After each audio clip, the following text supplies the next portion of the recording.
voilà, j'ai entendu dire que la carte Sésame était remise en cause. Ben, pour le moment, on n'en a pas entendu parler. L'idée que si elle sera remise en cause, et bien si on sera là toujours pour être vigilant pour qu'elle ne soit pas remise en cause. Je peux vous garantir. Mais par quel truchement vous avez su ça? Par quelqu'un qui est au chômage, qui y avait droit, qui est en Dordogne. Qui est en Dordogne. Et on m'a dit qu'il n'avait pas droit à la carte chaude. Qu'elle n'aurait plus droit à la carte Sésame, alors qu'elle est toujours... Ça dépend ça dépend combien de touches d'ARE, hein. C'est plafonné. Hein. Là, elle a eu un contrat d'un an à mi-temps. Oui, voilà, c'est la raison. Comme journaliste sur Canal Pourpre, oui. Une télévision d'Internet. Et donc, bon, elle n'a pas crevé les plafonds, loin de là. Hein, elle avait 600 € par mois. Alors pas... En tant que journaliste? Oui, à mi-temps. Et donc, là, on vient de lui annoncer que la carte Sésame, ça allait être supprimé. Donc, par contre, elle a le droit à avoir un RSA activité avec ça. Donc les deux cumulés peuvent faire en sorte que le plafond soit crevé. Parce que je crois qu'au-dessous d'un certain, il y a le RSA activité qui pallie, si vous voulez, au bas salaire qu'elle a. Ben, elle a eu que 3 mois le RSA pendant non mais vous avez le RSA SOC. Et après ça, il y a le RSA activité, ce qu'on appelle le RSA activité. Non, le RSA activité, c'est pendant... Elle touche le RSA SOC pendant 3 mois. Pendant qu'elle a le droit au RSA SOC pendant 3 mois. Mais une fois qu'elle a le contrat, il y a ce qu'on appelle le RSA activité qui... il faut qu'elle demande à la CAF si elle a le droit au RSA activité. Voilà. Est-ce qu'il y a d'autres interventions, d'autres questions? Impose dans la conjoncture actuelle, c'est que le constat qu'on fait sur les intermittents et les précaires est au cœur d'une perspective générale.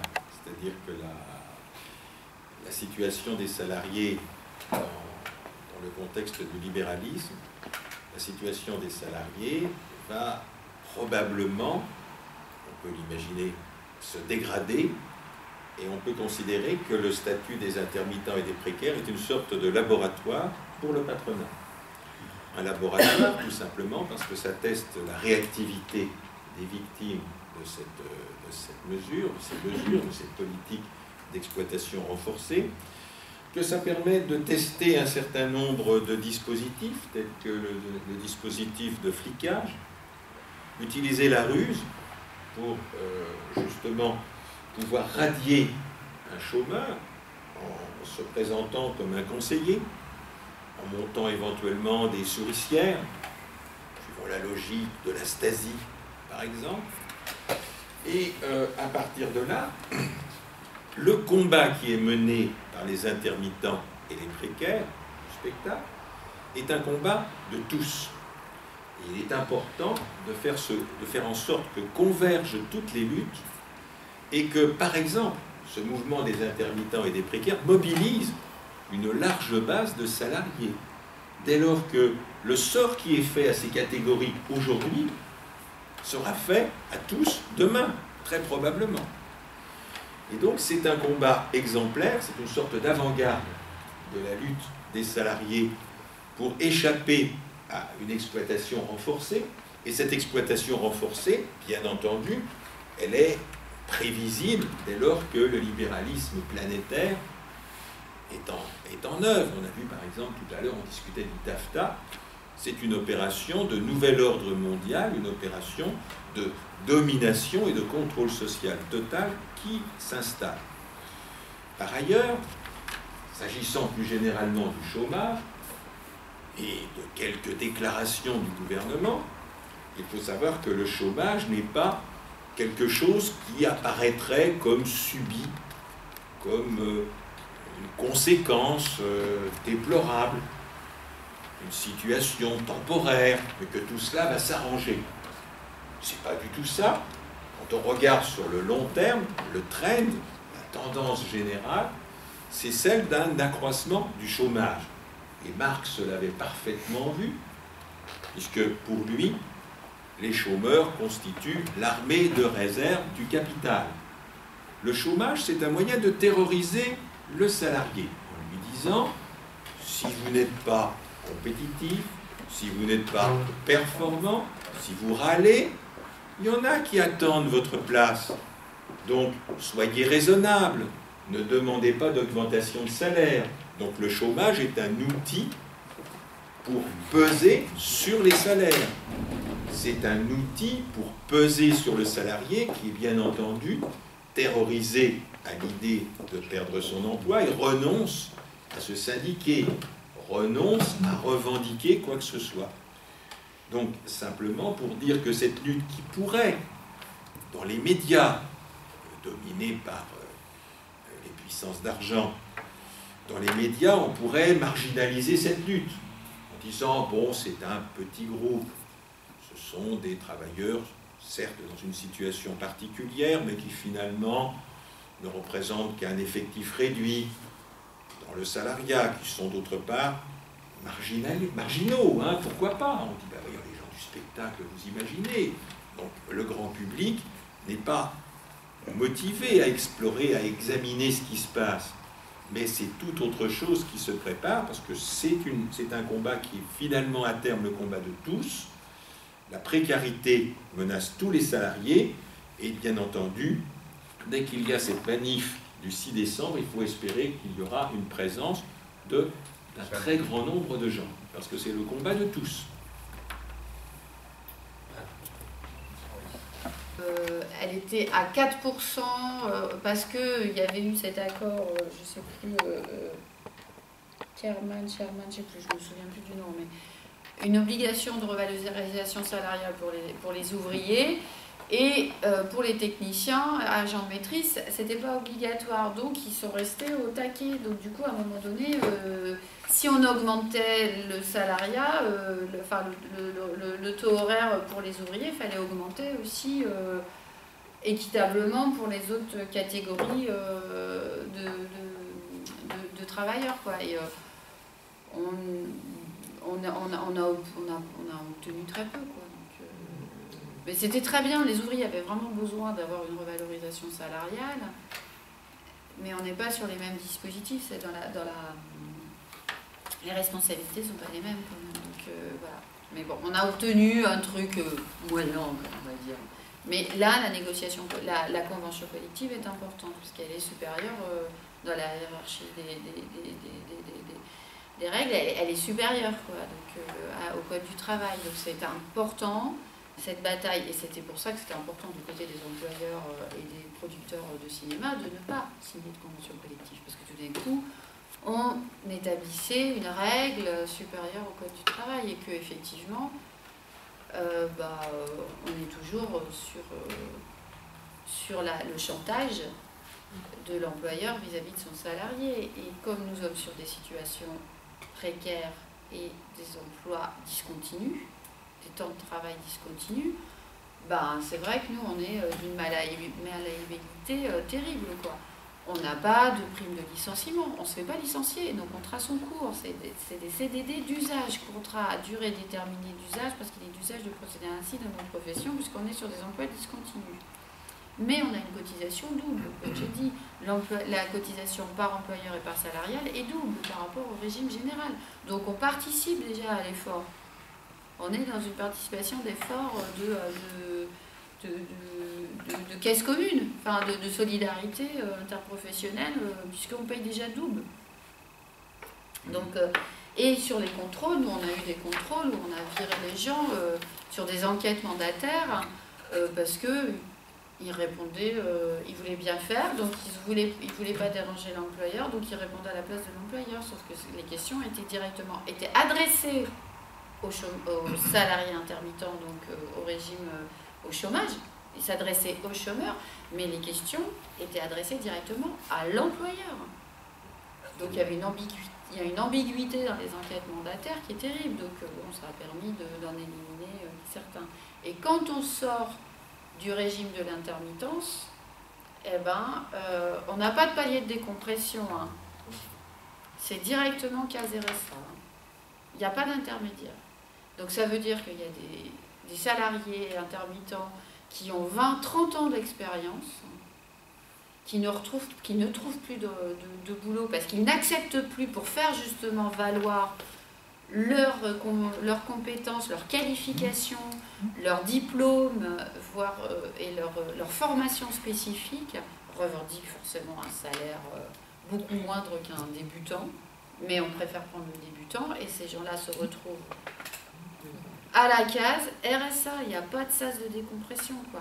Et on va perdre, et nous c'est ce qui me fait terriblement peur, c'est que et ça a été un point de négociation justement pour gagner la formation professionnelle auprès de l'Opéra, en disant vous ne pouvez pas vous permettre de revendiquer l'excellence artistique et technique si vous ne formez pas vos techniciens et vos artistes.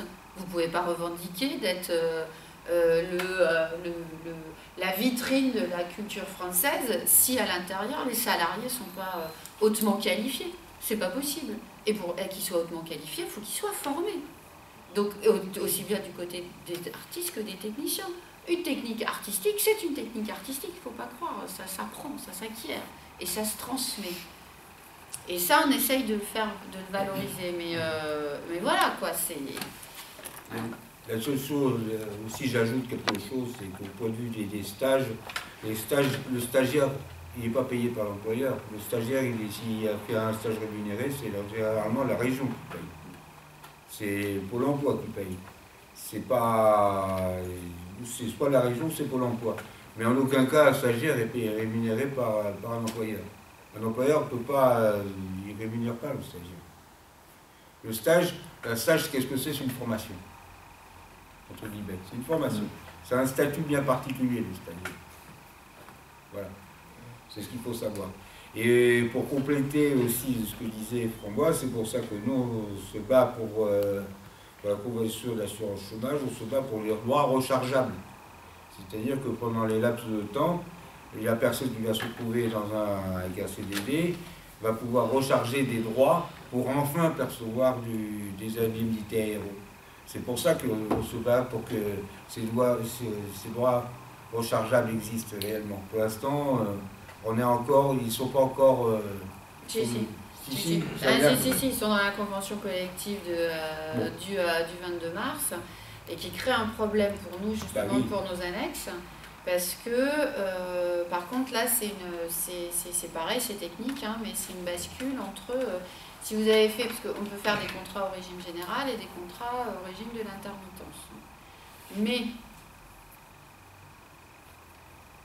Et là, j'ai eu le cas tout de suite après l'application au 1er octobre là, de l'assurance chômage d'un technicien qui avait fait, et à la fois du régime général et à la fois du régime des annexes 8, en catégorie technicien plateau, régisseur et tout. Mais comme il avait beaucoup d'heures au régime général, il était indemnisé au régime général et il n'arrivait pas... Il recharge, même s'il faisait de l'annexe, s'il faisait des contrats en CDD-DU qui permettent d'ouvrir des droits à l'annexe 8, eh bien en fait, c'est, admettons sur une journée de 8 heures, eh bien, ces 8 heures n'étaient pas comptées pour l'annexe 8, mais étaient comptées en droits rechargeables, sont comptées en droits rechargeables sur le régime général. Et donc il ne pourra jamais être au régime de l'intermittence, au régime des annexes 8 ou 10, enfin en tout cas 8 pour lui puisqu'il est technicien, vraiment c'est un technicien. Mais là, nous, ça nous pose problème sur cette annexe, enfin sur cette nouvelle négociation. J'en ai pas parlé tout à l'heure dans les points négatifs. C'est la notion de droit de rechargeable qui est intéressante effectivement pour le régime général, mais pour nous, ça veut dire que petit à petit, des gens vont basculer au régime général et effectivement, c'est pas les mêmes conditions et de travail et d'indemnisation et ça va être un peu compliqué. Alors est-ce que c'est l'abandon, est-ce que c'est une volonté d'abandonner la spécificité de ces métiers aussi, de pouvoir faire un gloubi-boulga et ne pas avoir la spécificité de ces métiers parce que c'est là où des fois on a des frottements avec la coordination des intermittents et précaires, c'est que nous, effectivement, à la Fédération CGT du spectacle, on défend des corps du métier. On défend une corporation et on ne s'estime pas, on estime que le travail d'un comédien, c'est pas le même travail qu'un magasinier, je suis désolée, hein, mais qu'un cadre de fonction publique, quoi. Donc on veut défendre ça aussi. Bon, je voudrais intervenir, moi. Donc je ne me suis pas présenté au début, je suis Claude Liour et je suis membre du MPEP, Fédération Seine-et-Marne.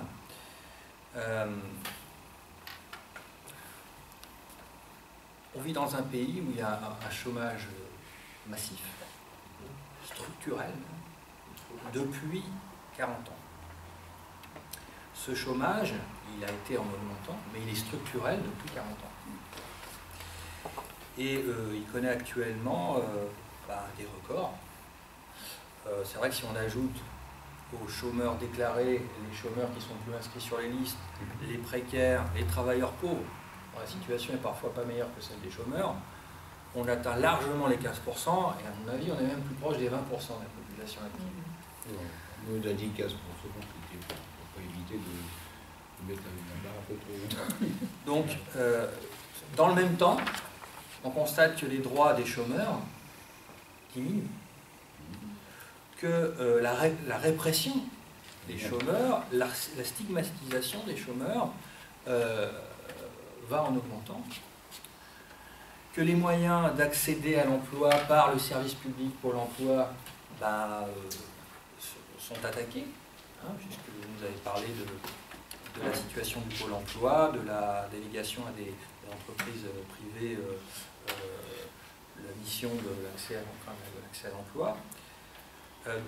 Si les salariés du spectacle sont à la fois salariés et chômeurs, on peut considérer quand même que leur situation va pas en s'améliorant.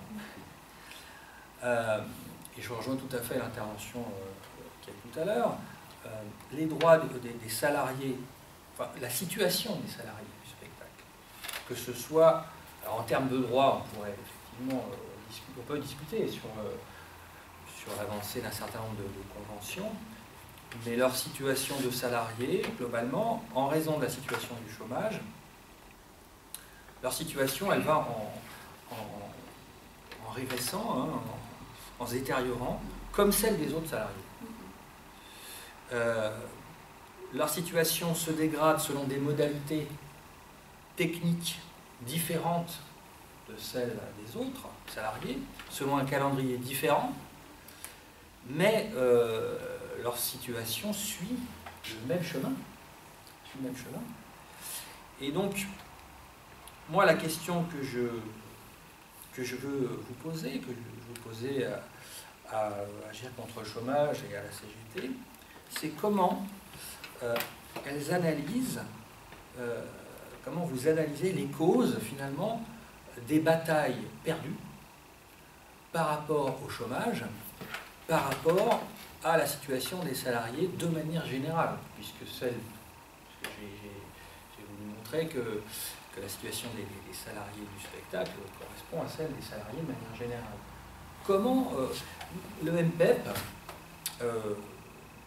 a l'objectif de mettre fin au chômage? Si je peux répondre. A l'objectif de mettre fin au chômage et propose des solutions très précises. Alors, ça, le MPEP met en cause le libre-échange. Je ne vais pas m'étendre tout de suite sur les propositions du MPEP, mais j'aimerais que vous disiez, vous, pour AC et pour la CGT, comment vous analysez, comment vous expliquez que depuis maintenant au moins 30 ans, les droits des salariés ne progressent pas de manière significative, leurs conditions même régressent. Bon, moi, je vais répondre à la ville. Il faut bien savoir qu'un patron, divisé pour régner, c'est la... Bon, on va dire, quand vous voyez des chômeurs, nous on en voit passer assez, c'est récurrent, les gens, on a l'impression qu'ils ont une situation particulière. Et d'être au chômage, c'est une question, il y a souvent des gens qui ont honte de leur situation de chômage. Et qui s'enferment chez eux. Qui ne veulent même pas parler aux autres. Parce que c'est une situation où une victime, mais on est accusé, montré du doigt quelque part. Quand vous avez quelqu'un qui est au chômeur dans votre famille, de toute façon, lui, ça vaut rien les chômeurs. C'est une situation qui est très humiliante pour certaines personnes. Et les gens ont du mal, effectivement, à s'extérioriser dans cette situation-là. Et comme à chaque fois, les médias les montrent du doigt, les culpabilisent, donc c'est pas évident pour pouvoir s'exprimer quand on est dans cette situation-là.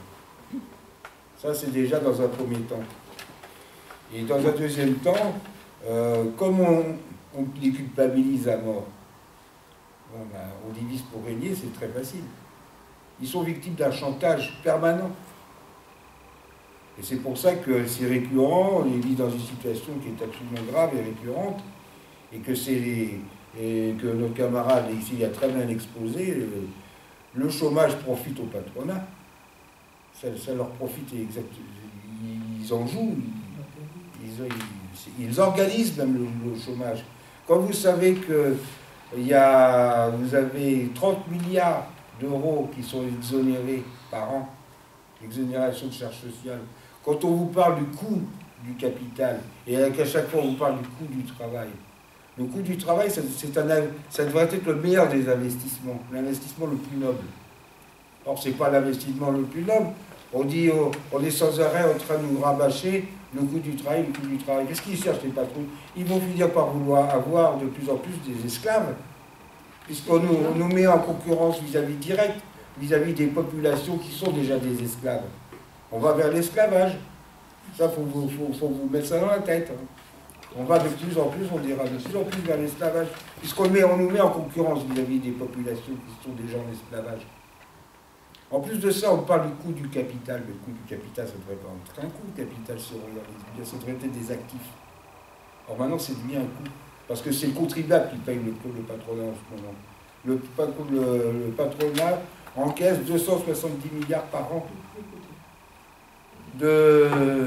Le contribuable paye 270 milliards par an, alors que le RSA coûte 7 milliards par an. Et on va accuser les gens qui sont au RSA, le jour d'aujourd'hui. Voilà la situation qui est grave. Moi je suis désolée, entre 2003 et 2014, il y a eu une différence de perception de qui nous étions. Il y a eu une évolution. En 2003, on était accusés de feignants, on cassait les festivals, machin. Je rappelle que le festival d'Avignon n'a pas été annulé parce que les salariés ont fait grève, c'est la direction qui a annulé le festival, et ça je le répète à chaque fois, c'est parce que les salariés ont fait valoir leur droit de grève, que la direction a décidé pour des questions d'assurance d'annuler le festival d'Avignon. Attention, et la manière dont on interprète les choses est différente, et qu'en 2003 on était mal perçu, en 2014 on avait un discours beaucoup plus bienveillant sur qui nous étions, qu'entre 2003 et 2014, en l'espace de 10 ans, on s'est rendu compte que nous générions de l'économie locale, que l'on permettait de développer du salaire et des emplois locaux, que les petits commerçants sont bien rendus compte qu'une ville qui a un festival, ça lui permet de faire de 1/5 à 2/5 de son bénéfice annuel sur son activité. Aurillac, 5 jours de festival, 1/5 de chiffre d'affaires pour les commerçants, tout confondu, de la petite épicerie à l'hôtel, en passant par la pompe à essence, etc. Donc il y a toutes ces données chiffrées économiques, mais qui font travailler le local. On va pas, ça se délocalise pas un festival, hein, c'est pas vrai. Donc on a eu un discours et une connaissance aussi de la part des élus qui se sont rendus compte que c'était intéressant économiquement. Après, sur la génération pour pouvoir générer de l'emploi, générer des cotisations sociales. Quand on dit on génère des cotisations sociales, je suis désolée, un salarié, un intermittent, c'est aussi quelqu'un de salarié qui va mettre au pot commun, tant du côté de l'employeur que du côté des salariés, sur toutes les caisses. Toutes les caisses. On cotise à toutes les caisses. Donc, c'est ça que nous, on défend, quoi. C'est pas une cause perdue, la solidarité interprofessionnelle. C'est pas une cause perdue, la mutualisation. Perdue. Personne n'a pas de cause perdue. Si, c'est toi. Ah non. Bataille perdue. Bataille perdue. Bataille perdue. Ouais. Et c'est pas perdu, c'est pas une bataille perdue. Par contre, c'est une... après, il s'agit effectivement d'une vraie volonté politique. J'en ai parlé, c'est une politique sociale. On n'est plus sur la bataille, elle est au niveau de l'État, elle est sur la politique sociale, sur son regard sur le travail et sur comment tout ça s'articule entre des phases chômer, travailler. Nous, on est l'exemple de l'ultralibéralisme du travail, sauf qu'on a réussi à l'intérieur de cet ultralibéralisme à créer des niches. On a créé une niche de l'appréciation de son travail. C'est pour ça qu'à un moment donné aussi, il y a des passions à l'intérieur de nos boulots, parce qu'on est sur des métiers passion. Oui, mais métiers passion, excusez-nous, mais il y a des conditions de travail aussi. Hein. Attention, attention. Mais voilà, et que ça peut être une expérimentation très intéressante, mais qui soit vue de manière bienveillante. Quand vous avez en face de vous des gens qui n'ont qu'une envie, c'est de savoir combien ils vont récupérer sur leurs actions, effectivement, la bienveillance, là, on prend un sacré coup. Mais parlons à ce niveau-là, et de solidarité interprofessionnelle. Ce qui se passe, c'est que, bon, l'actionnariat, parce qu'il faut savoir que, vous l'avez peut-être dit avant que j'arrive, mais l'UNEDIC, c'est une action. On peut aller sur le site de l'UNEDIC et prendre des actions sur le chômage. Donc le chômage rapporte à ceux qui investissent dessus. Et la BNP Paribas est d'ailleurs le plus gros actionnaire là-dessus, et quasiment toutes les banques françaises y sont. Je t'invite à regarder le site de l'UNEDIC, investisseurs, et là ils vont même te proposer de prendre des actions à 2,15%. Et c'est une action qui est garantie par l'État. Et donc je pense que c'est quelque chose qui est primordial, qu'on utilise le chômeur comme une entreprise qui rapporte bien. Et l'État, lui, il s'en fout de s'endetter. Enfin, le truc, c'est que les politiciens au service des banquiers, ils sont bien contents que la France s'endette. Et là-dessus, on a des traîtres depuis Giscard et Pompidou à la tête de l'État, et c'est tout de la même couleur depuis. Et puis voilà, et je pense que c'était important à souligner. Les artistes en particulier, je voulais, comme le camarade là-bas a parlé du TAFTA, je voulais souligner qu'aux États-Unis, il y a une protection énorme des artistes. Par exemple, il y a une obligation de musiciens présents sur scène pendant les comédies musicales. La musique enregistrée est complètement interdite dans les spectacles américains. Donc il y a des lois qui sont très protectionnistes pour les artistes. Alors on peut penser que les États-Unis, étant très impérialistes sur leur culture, justement favorisent la création chez eux pour pouvoir inonder les autres pays. Et je voulais dire aussi que dans les indemnités des intermittents, dans ce chômage, enfin ce qu'on appelle chômage, c'est une période de préparation de la création. C'est une période parce qu'un artiste, pas un technicien, c'est encore différent, mais même un technicien aussi, on pourrait dire, un artiste, c'est un peu une éponge de la société. Il relie ça à des textes, et il met en scène ou il exprime des choses par un spectacle qui est censé normalement faire prendre conscience à ses concitoyens des réalités de la société dans laquelle il vit. C'est un peu une petite conscience, quelqu'un qui réveille les consciences. Or, je pense qu'au-delà, enfin, si c'est si attaqué que ça, c'est parce que ça marche.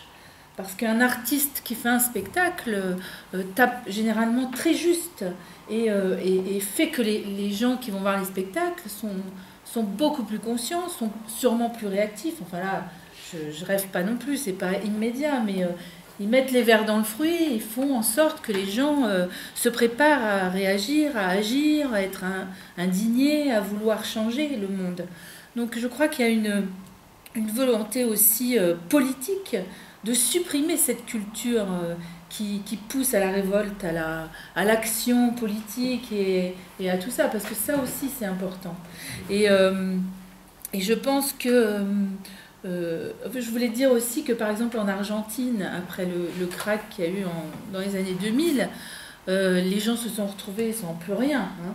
Et la première chose qui est apparue dans les quartiers où les gens étaient en train de crever de faim, c'est qu'ils réclamaient des artistes de rue pour dire leur mal, pour que les artistes jouent ce qui se passait. Donc c'est quand même quelque chose qui est à la base de la vie de la société. C'est comme ça que les gens retrouvent un peu la main sur leur vie et sur la vie de la société. Donc toute cette partie culturelle qui est nécessaire à une vie politique et citoyenne dans un pays, elle est massacrée actuellement parce qu'on ne veut pas de vie citoyenne et politique dans ce pays, parce que c'est un peu pénible de toujours devoir réprimer des manifestations et des prises de position un petit peu constructives. Voilà ce que je voulais dire. L'une d'elles concerne le chômage examiné d'une façon générale et l'autre plus spécifiquement sur le rôle de l'art dans la société. Alors, sur le chômage d'une façon générale, c'est la préoccupation d'une PEP, c'est de supprimer le chômage. Ça amène à s'interroger sur ce qu'est une entreprise, d'une part, et ce qu'est une entreprise capitaliste, d'autre part. Une entreprise, c'est une organisation humaine, sociale, destinée à créer des richesses. Ces richesses vont évidemment être créées et être diffusées dans toutes les directions. En direction des salariés, sous forme d'un salaire décent qui permette de vivre de façon normale, sous forme de formation des salariés, sous forme de biens et services qui sont distribués dans l'ensemble du corps social. Donc une entreprise, c'est une organisation qui crée des richesses et qui ne supporterait pas de critiques, ne devrait pas être critiquée, sauf, bon, bien sûr, dans un certain nombre d'excès ou de dérives. Il y a les problèmes d'environnement. Une entreprise, si c'est un organisme qui crée des richesses, elle ne doit pas créer du négatif dans le domaine de l'environnement, par exemple. Il y a tout un ensemble de choses qui font que l'entreprise peut être considérée comme quelque chose de plutôt bien. Mais l'entreprise capitaliste, c'est tout autre chose. Une entreprise capitaliste n'est pas là pour créer des richesses au sens où on le décrit, où on le dit dans une entreprise classique. Une entreprise capitaliste est là pour créer de la monnaie. Et chez nous, ça veut dire quoi? Ça veut dire effectivement que l'entreprise va rémunérer des actionnaires qui sont des fonds d'investissement, que ces fonds d'investissement en zone dollar vont générer des richesses pour la première armée du monde, puisque, comme on le sait au cours de l'histoire, les problèmes de finances ont toujours été liés aux guerres. Quand les rois se lançaient dans des guerres, ils avaient des problèmes d'argent. Il fallait payer la solde, il fallait payer les mercenaires. On en est toujours là en Ukraine.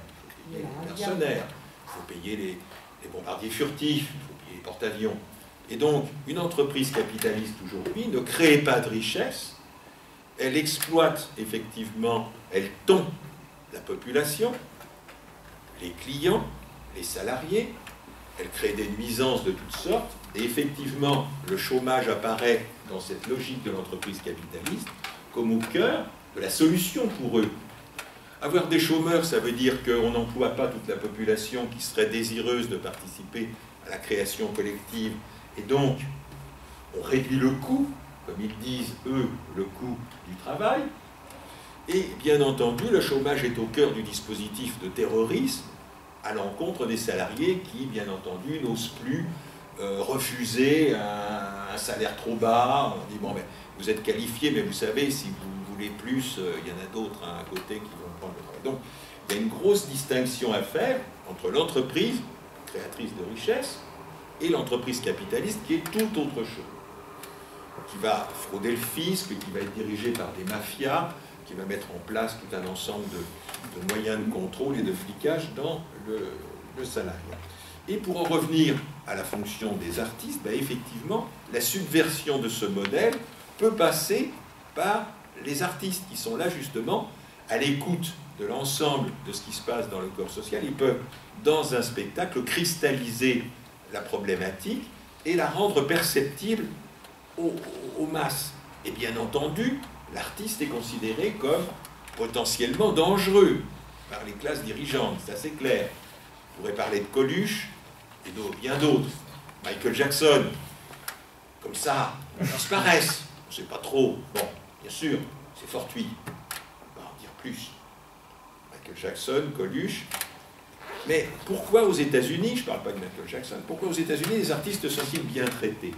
Parce qu'aux États-Unis, le patronat est bien organisé. C'était un pays neuf, les Indiens, évidemment, ne parlent plus, et donc le patronat s'est organisé de façon, disons, avec beaucoup de dynamisme et beaucoup d'inventivité. Ils se sont dit qu'il fallait mettre en place une ingénierie sociale. Et cette ingénierie sociale passe par le support médiatique des produits artistiques. Alors, ils raisonnent en termes de produits. Et donc, les artistes américains sont présumés faire partie du système. Alors bien sûr, il y a des contestataires, il y a des chanteurs qui disent des bêtises, hein, des trucs qui ne sont pas sympas pour les patrons.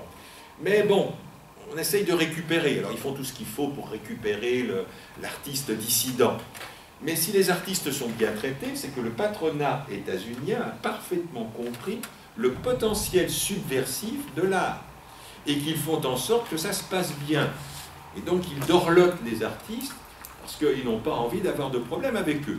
Alors de temps en temps, il y a des chanteurs qui mettent le bordel. Mais bon, tout ça, ou des cinéastes qui filment, bougent, tout ça, bon, ils tolèrent ça, mais il ne faudrait pas que ça aille trop loin. Et pour pas que ça aille trop loin, ben, ils caressent les artistes qui sont un petit peu mieux dorlotés, c'est vrai, là-bas qu'ici. Oui, c'est travailleurs pauvres.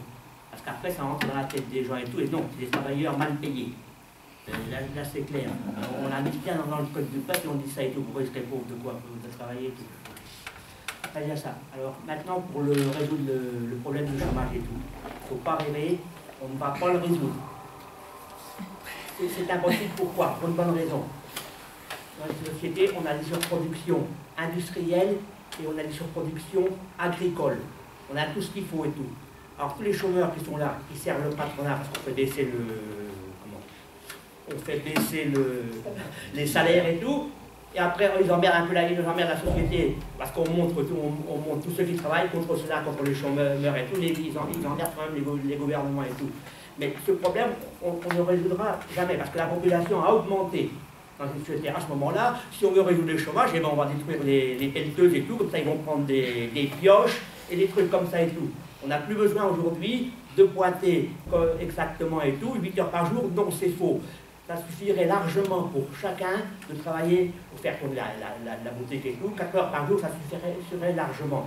Alors c'est pour ça que, voilà, le productivisme, il sert uniquement à engraisser le système capitaliste. Ils ont besoin de ça, la production et tout, mais ils ont trop de gens, ils en ont bien assez déjà qui produisent, ils ont assez les actionnaires, ils ont déjà tout là. Ça suffit, voilà. Alors pour ça, illusion totale de résoudre le chômage sur cette planète où on en est au XXe siècle. Il faut se faire l'idée. Alors maintenant, pour les intermineurs du spectacle, je sais pas, et tout, mais est-ce que quand même, poser la question et tout, vous avez quand même, parce qu'ils sont quand même, c'est qu'ils sont mal payés quand même, puisque c'est des travails qui sont alternatifs et tout, c'est qu'ils sont mal payés et qui sont quand même un peu exploités par l'industrie du spectacle ou pas. Ah, c'est ça la question. Non mais j'attends qu'on me réponde, voilà, je dis à peu près, voilà, je pose ça là. Voilà. Moi j'ai pas dit qu'il y avait une cause perdue, que la cause des intermittents du spectacle était une cause perdue. J'ai dit qu'il y a eu des batailles perdues depuis 20-30 ans au moins, qui font qu'aujourd'hui le chômage reste l'arme du patronat contre les salariés, pour faire baisser les salaires, pour menacer en cas de protestation des salariés, on sait que les responsables syndicaux sont victimes plus que les autres des mesures de licenciement, des mesures d'ostracisation dans les entreprises, etc., de frein à leur propre carrière.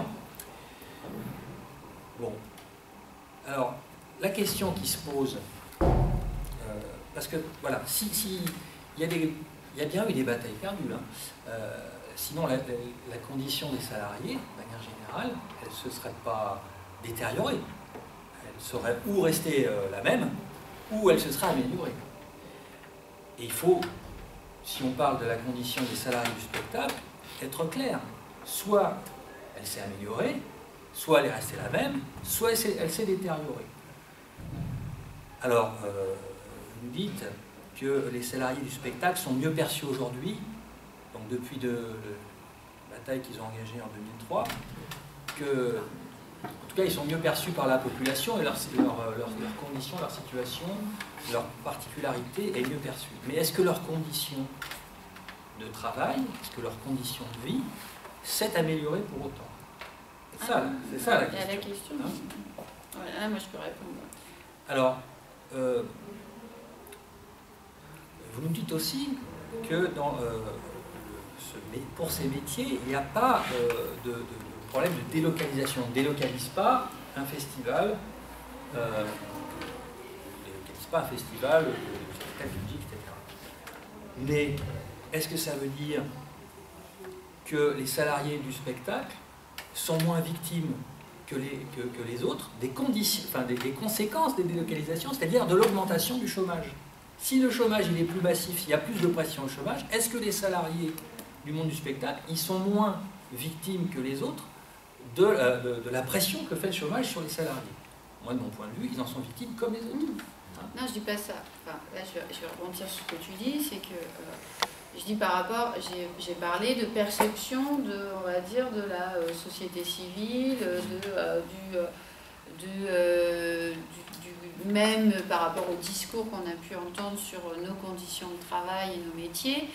Le discours est quand même un peu plus bienveillant et c'était un travail militant qu'on a fait depuis... Alors 2003, c'est parce que ça a été vraiment très emblématique. Mais on est sur la problématique de nos annexes depuis 95 hein, quand même. Hein. Donc ça fait 20 ans hein, qu'on est sur ces questions-là. Hein. Donc on veut plus d'équité, on veut plus on veut réduire aussi la discontinuité du travail. Donc je vais répondre à deux choses à la fois, c'est-à-dire... Moi, je n'avais pas terminé. Hein. Oui, mais je vais arrêter parce qu'après ça va être trop long. Donc, on défend de la permanence, donc ça demande au pouvoir public de mettre en place des équipes permanentes et de développer l'emploi permanent sur des villes, sur des communes, d'avoir des équipes de techniciens et d'artistes engagés en permanence dans des théâtres. Ça, on défend ça aussi. Que oui, le patronat utilise l'intermittence, ça c'est évident. Plutôt que de développer des salaires et de l'emploi permanent, on va utiliser de l'intermittence, mais qu'on est aussi sur des fabrications discontinues. Un film, c'est un film. Une fois que le film est fait, c'est fini. On ne va pas le refaire. La pièce, elle est fabriquée, on prend du temps pour la fabriquer, elle peut tourner, mais il y a des gens qui interviennent sur la fabrication qui ne vont pas intervenir sur la tournée, comme il y a des gens qui vont intervenir sur les tournées, et à un moment donné, elle a une date de péremption aussi, enfin, même si on peut reprendre dans le répertoire, même si on peut... voilà, c'est mouvant aussi tout ça, et ça a des arrêts. Donc il y a la discontinuité aussi dans notre travail. Et la délocalisation, oui, je suis d'accord, on est victime...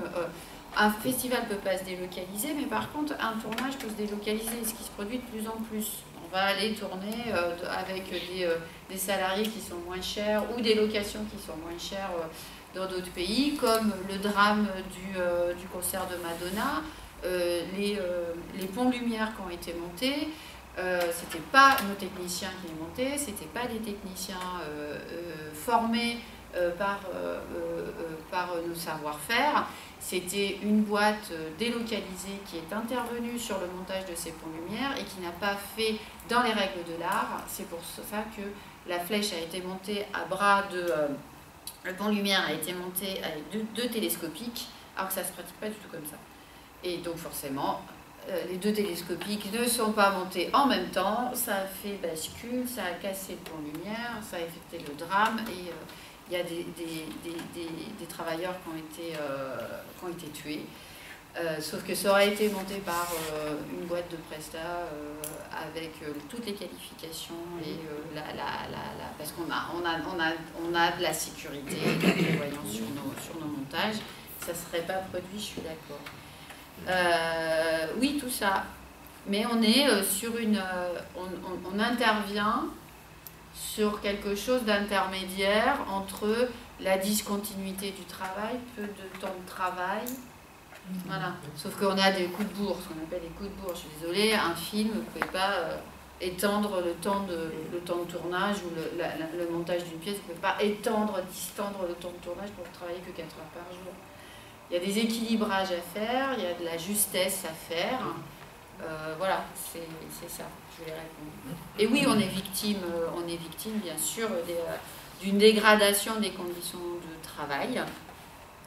Dans nos métiers comme ailleurs, puisqu'on est aussi sur le coup d'une rentabilité et d'une compression des budgets, puisqu'on est essentiellement dépendant, et on le revendique aussi, c'est-à-dire que la culture et les arts font partie des services publics, et comme les budgets diminuent, nous, on doit faire à peu près la même chose avec moins d'argent, donc là, forcément, il y a des tensions qui se créent, et de plus en plus quand même, aussi bien du côté des salariés que des employeurs. À un moment donné, ça suffit, on va pas faire égal avec moins tout le temps, c'est pas possible.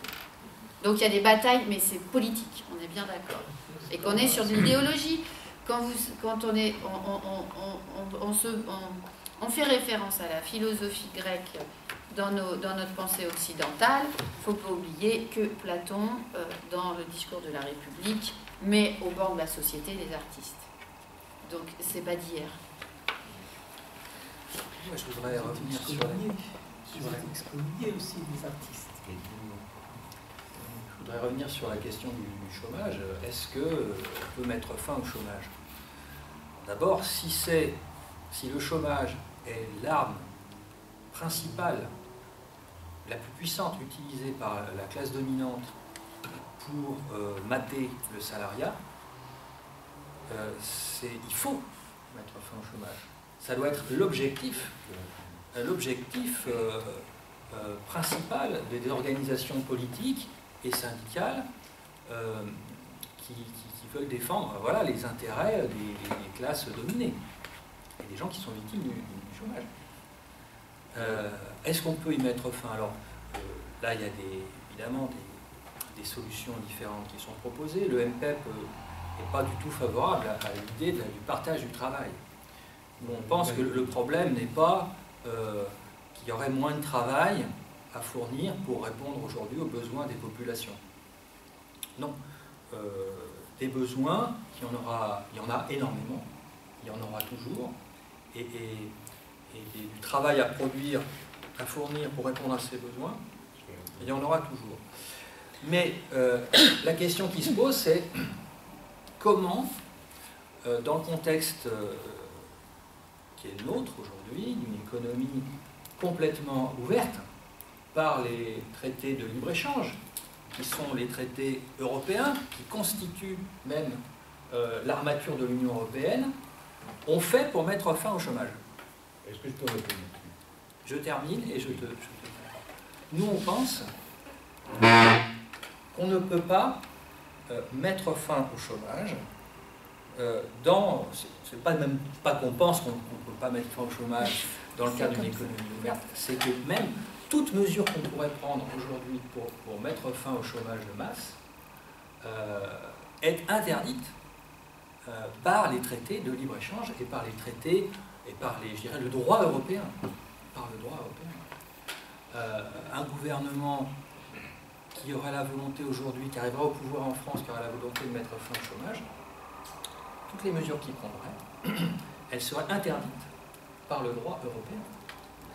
Donc voilà, la question que, je reviens sur ma question initiale, c'est, même si c'est vrai que de tout temps les salariés du monde du spectacle ont été ont connu une situation particulière, de précarité particulière, un statut dans la société particulier. un regard de la part du reste de la population, et même de la part des autres salariés particuliers. Leur situation n'est pas, comment dire, on ne peut pas découpler comme ça la situation des salariés de manière générale. Donc, quelle solution propose la CGT pour mettre fin au chômage? Quelle perspective pour les salariés qui se battent pour gagner? Bon, les trucs pour la question. Moi, je vois, il y a rien de l'automobile. Toyota est devenu numéro 1 mondial de l'automobile. Pourquoi? Et c'est grâce à ces usines françaises.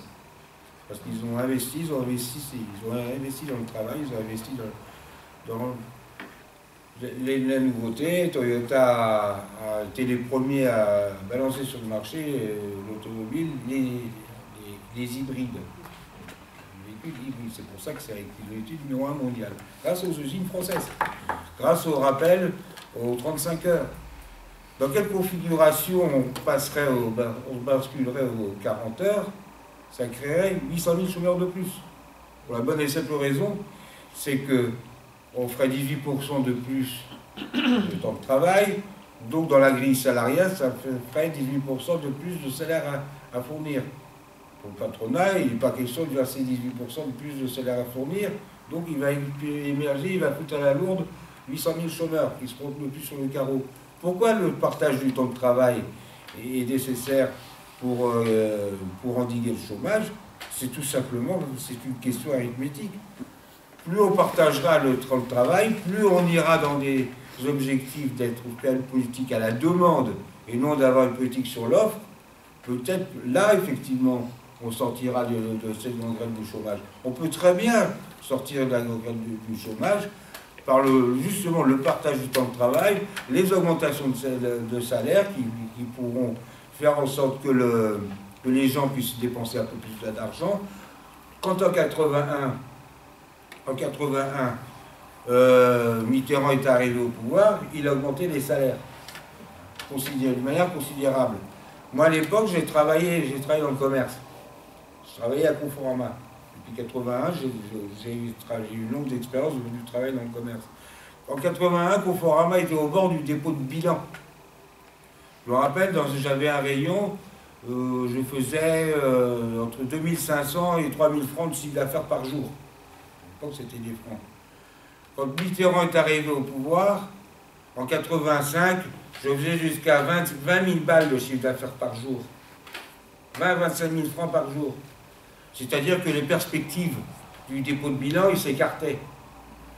On avait embauché les gens. Il y a eu des réductions du temps de travail. Et moi, mon salaire, il a été multiplié par 2.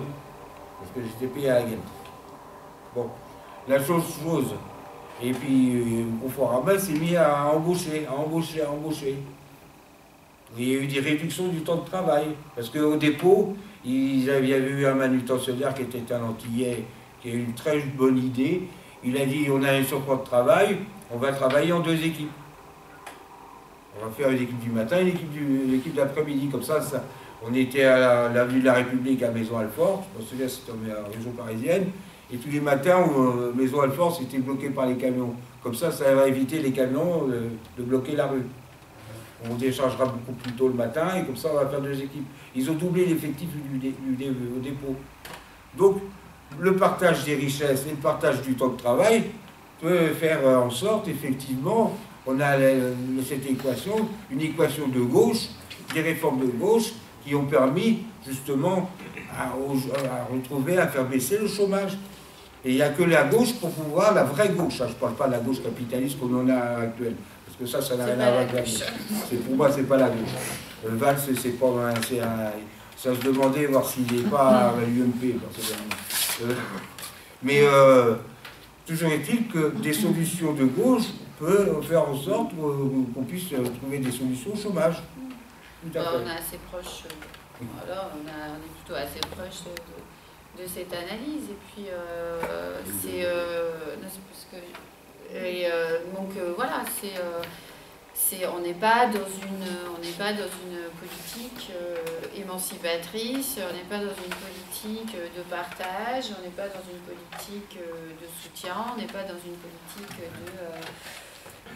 comme je dis, de justesse. C'est pas vrai. Donc après, enrayer le chômage, oui, c'est une belle idée, mais commençons déjà par répartir le temps de travail. Moi, je suis assez d'accord. Commençons par répartir les richesses, je suis d'accord aussi, quoi.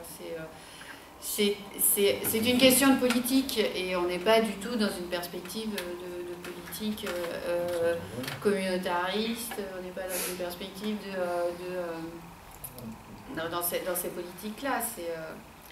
On va dire que il faut réfléchir la société sur un communisme écologique où la part de l'individu et du collectif soit suffisamment équilibrée et où la part de l'écologie ait sa place aussi, puisque je ne sais pas si vous avez vu l'émission sur Arte là, de mardi, tu parlais de l'Argentine tout à l'heure, des gens qui crevaient la dalle, qui crevaient des pneus, parce qu'ils brûlaient des pneus dans la rue parce qu'il n'y avait plus rien. Ils ont fini par créer des jardins urbains où c'est 30 familles qui vivent dessus, c'est 120 personnes qui sont sorties de la misère. Donc il y a bien des solutions. Donc on ne veut pas être sur la transition énergétique, on ne veut pas être sur la transition de l'éducation, on ne veut pas être sur la transition, alors on montre transition et ça, mais c'est peut-être révolution, renversement. Et tu disais tout à l'heure que les artistes étaient à part.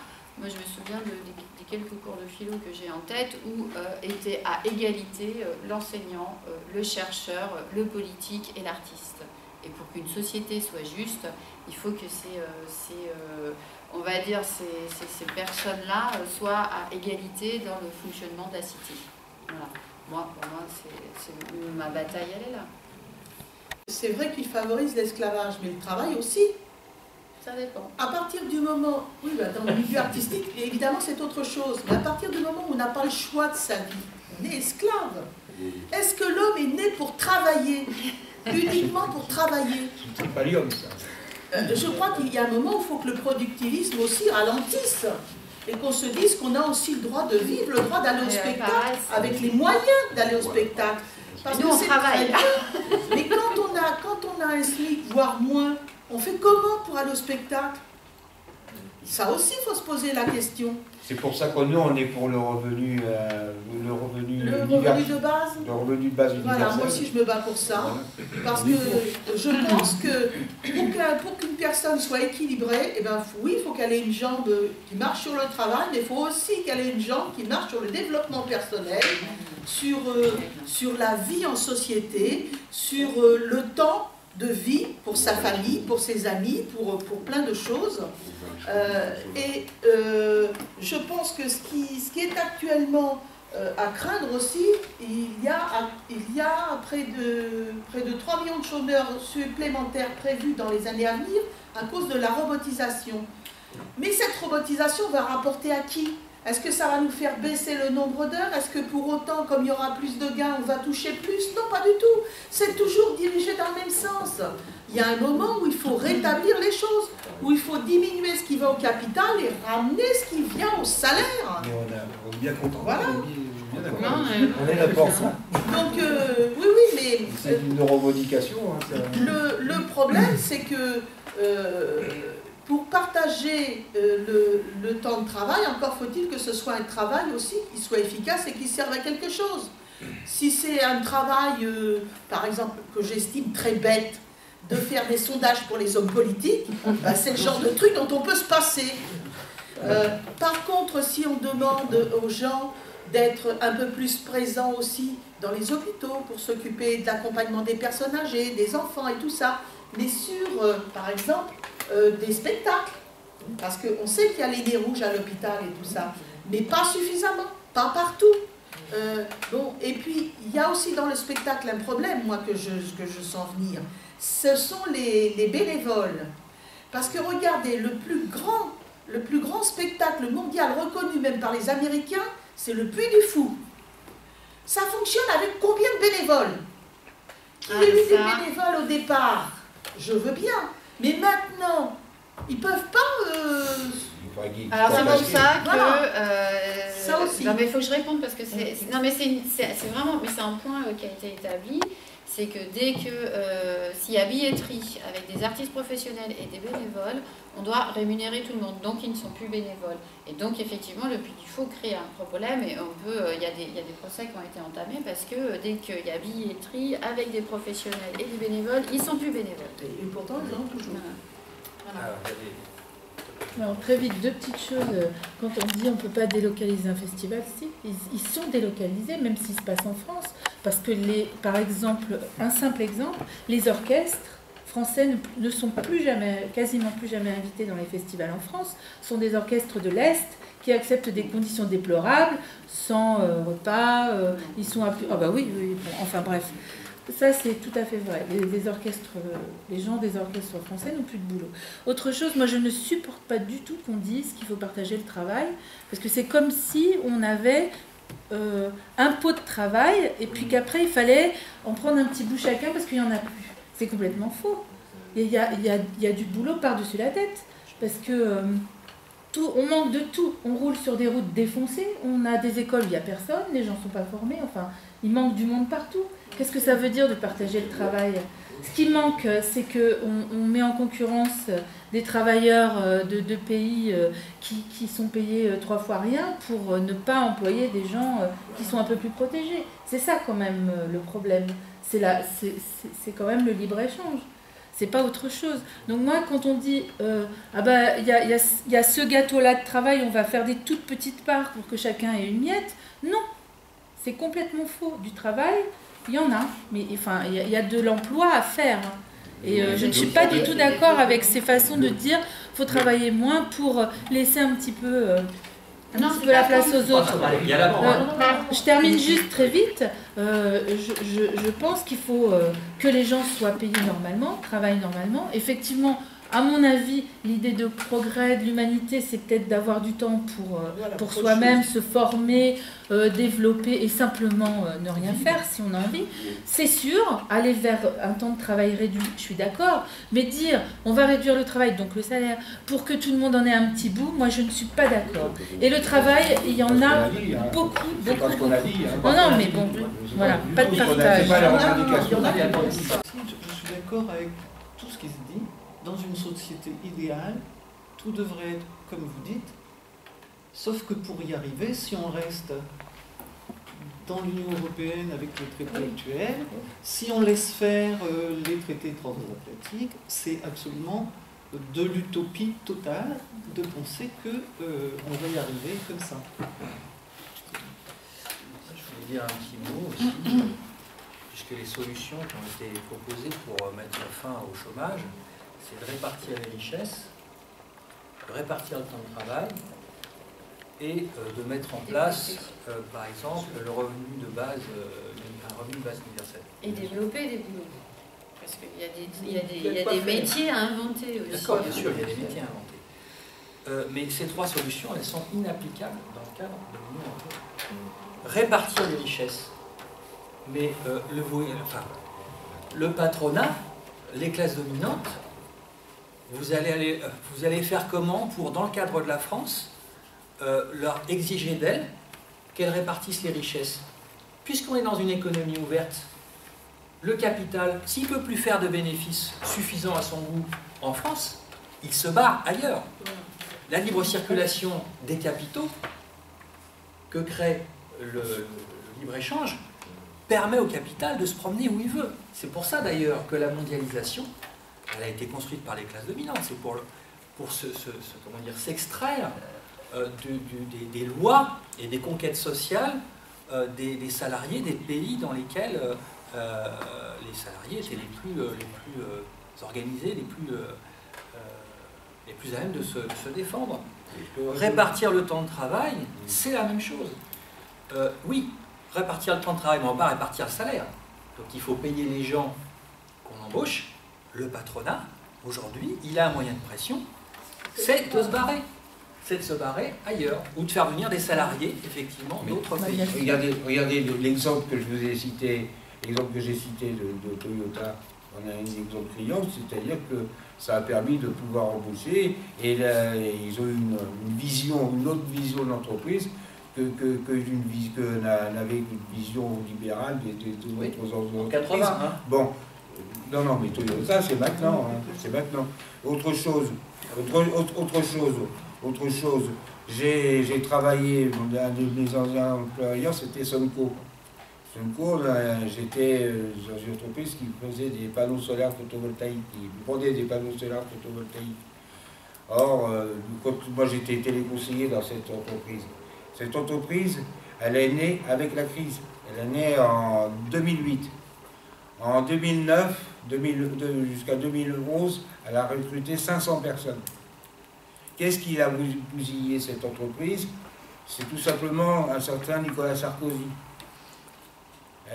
Pourquoi? Pour la bonne et simple raison, c'est qu'ils ont joué ils ont fait un moratoire sur le rachat d'EDF au niveau du rachat des kilowattheures. Ils ont joué là-dessus, ils ont bousillé l'entreprise. C'était une entreprise qui était très florissante. Et on allait dans... La crise qu'on ne connaissait pas à l'époque. Hein. Je veux dire que des panneaux, on en distribuait pas mal. Et puis c'était des panneaux, en plus de ça, c'était des panneaux français. C'était Voltec qui les faisait dans les Vosges. C'était du monocristallin, c'était de la meilleure qualité qui puisse exister, pas du polycristallin qui existe dans les pays du bas de gamme. Dans le photovoltaïsme, vous avez du polycristallin et du monocristallin. Voilà. Et donc, cette logique de pouvoir créer de pouvoir partager le temps de travail, je suis désolé, nous le revendiquons nous assez, c'est une réalité. Voilà. Écoutez, il est 13h. Oui, je voudrais quand même dire juste un mot de la famille. Je voudrais remercier les deux personnes qui sont venues ici participer à ce débat, puis toutes les personnes qui vont participer. Merci, je crois que vous devez partir. Ouais, moi je vais Moi, c'est pareil. la route à faire. Merci. Au